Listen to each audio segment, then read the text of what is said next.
Hey, Travis, first of all, how good do you feel for a guy like Brandon Sutter to play in the league as long as he has and get his first career hat trick tonight? Yeah, you do. It's anytime someone scores a hat trick, it's always a good feeling as a coach for the player. But obviously, in this scenario, a guy that doesn't get a lot of recognition for offense, we feel good for Suts.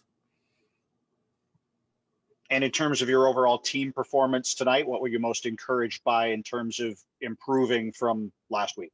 I was happy with the game, happy with the win. Thought our team played well tonight. I thought we built on what we talked about last game and came out and responded with a good game tonight. Next up is Farhan Lalji. Travis, just to follow up on Brandon, we've spent a lot of time during this challenging start talking about your top players, but through it all, do you think your bottom six has done its part, that they've generally played well? I do. We were talking about it before the game in this room with you guys that that the Beagle line's been very solid. Suts was part of that. We put Suts back in the middle just to solidify things a little bit, and it was good to see. We got some scoring throughout our lineup today, which was nice. And what about your top line? And when you get 7 goals in that line, is on the other end of the one goal that goes in and don't generate offense, are you concerned still? Are they getting closer? How would you assess their performance? Yeah, I don't need to worry about their line tonight. It was a big team win, like I said. You win as a team, you lose as a team. I'm not worried about their line right now for sure. Next up is Jeff Patterson.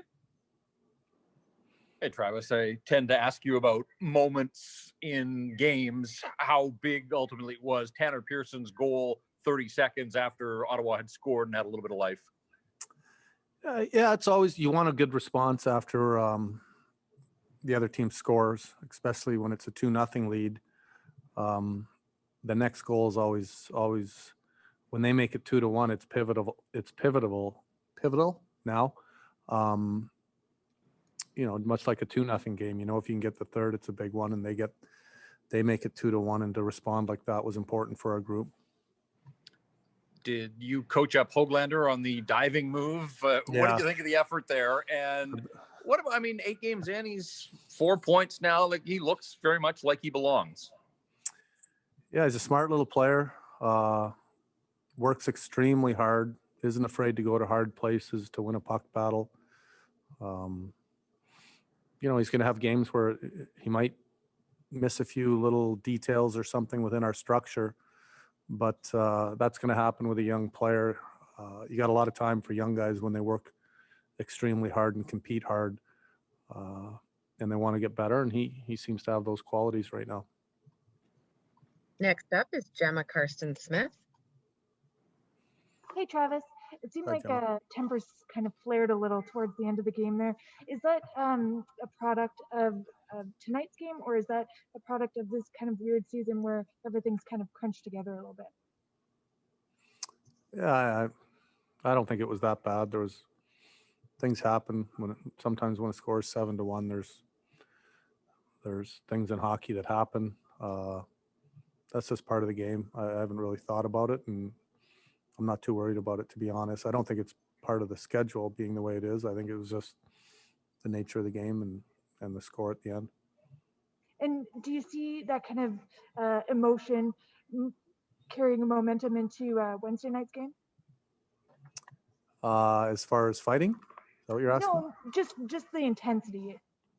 I hope so. That's, they're a hard-working team that competes extremely hard. Smitty's done a good job of installing that into their group, and it's something that we also take pride in, and I expect it to be another game where both teams are scratching and clawing to find a win. Next up is Thomas Drance. Travis, does the margin of victory or just how the game ended up unfolding matter for your club, just considering perhaps where things had been going and sort of the way you were looking for positives after the Montreal game on Saturday? What do you mean by that, Transfer? Do you mean if we Does it won? help to win big, considering where you've been as a club to this point? I just like that we stuck with our game. We didn't waver. Sometimes if you get up 3-1, 4-1, 5, like sometimes you can kind of take your foot off the gas. And I'm not saying guys, that happens a lot in the NHL. You've seen it, but I just like that our guys stuck with the game. Sometimes you get fortunate and you get a few more goals, but for me, it didn't matter. We just need to get a win, whether it was 2-1, 1-0, 3-2, and more importantly, just play a real solid game for 60 minutes. And I thought we accomplished that.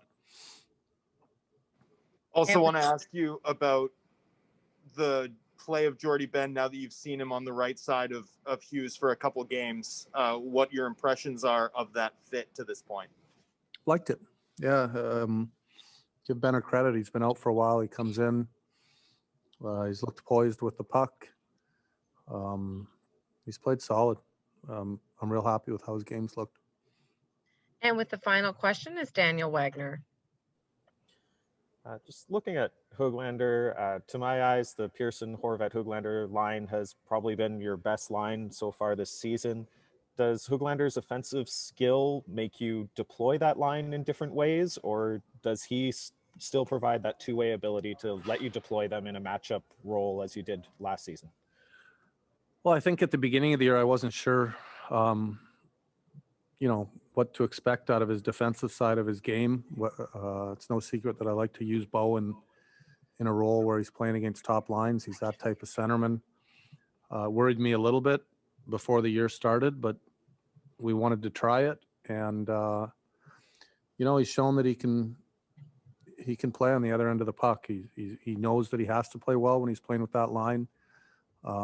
He's a quick player. He's learned to play inside the dots a little bit in his own zone and also get to puck battles when he has to. As long as he can keep taking care of that end and his details that way and show improvement like he has, he's a good fit because he can provide a spark offensively as well. And you got another first NHL goal from a rookie. You with a low, hard slap shot from the point. What have you seen from his offensive ability so far this season? I mean, I don't think we're looking at Ole to be this offensive defenseman. We just need him to be a real solid defenseman that gets the puck up quick, plays heavy in his own zone. Again, he's a young guy that's going to make some mistakes now and then.